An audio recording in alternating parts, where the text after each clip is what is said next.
Vətəndaşların keyfiyyəti hüquqi yardıma çıxış imkanlarının genişləndirilməsi istiqamətində görülən növbəti tədbir Vəkillər Kollegiyasına yeni üzvlərin qəbuludur. Vəkil olmaq üçün keçirilən imtahanda 420 hüquqşünas iştirak edib. Hazırda bilirsiniz ki, ölkədə 2800-ə yaxın vəkil fəaliyyət göstərir. İlin sonuna kimi inşallah biz növbəti vəkilləri qəbul edəcəyik və vəkillərin sayı 2800 nəfəri ötəcəyik. Gələn ilin birinci yarısında bu rəqəm 3000 ötəcək.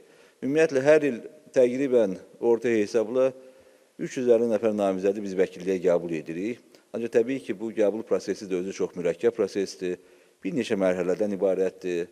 Həm yazılı imtahan, həm şifahi müzahibə, eyni zamanda Ədliyyə Akademiyası ilə birgə təşkil etdiyimiz təlimlər, orada da çox faydalı və səmərəli bir iş görülür. Və nəticə etibarıyla təbii ki, imtahanlarda iştirak edən bütün namizədlər vəkil olmurlar.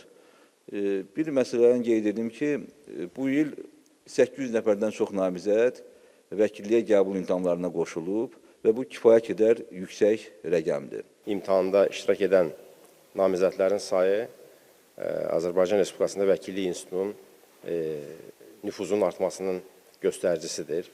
Yəni, bəlli olduğu kimi bugün 409 nəfər ilkin məlumata görə imtahanda iştirak edir. Bu isə mən sizə məlumat verim ki, elə hüquqşünas ixtisası üzrə illik ali təhsil alan şəxslərin demək olar ki, 80%-nə yaxın olan hissəsidir. Və bu da təbiidir ki, vəkilliyə marağın artmasının əks etdirir.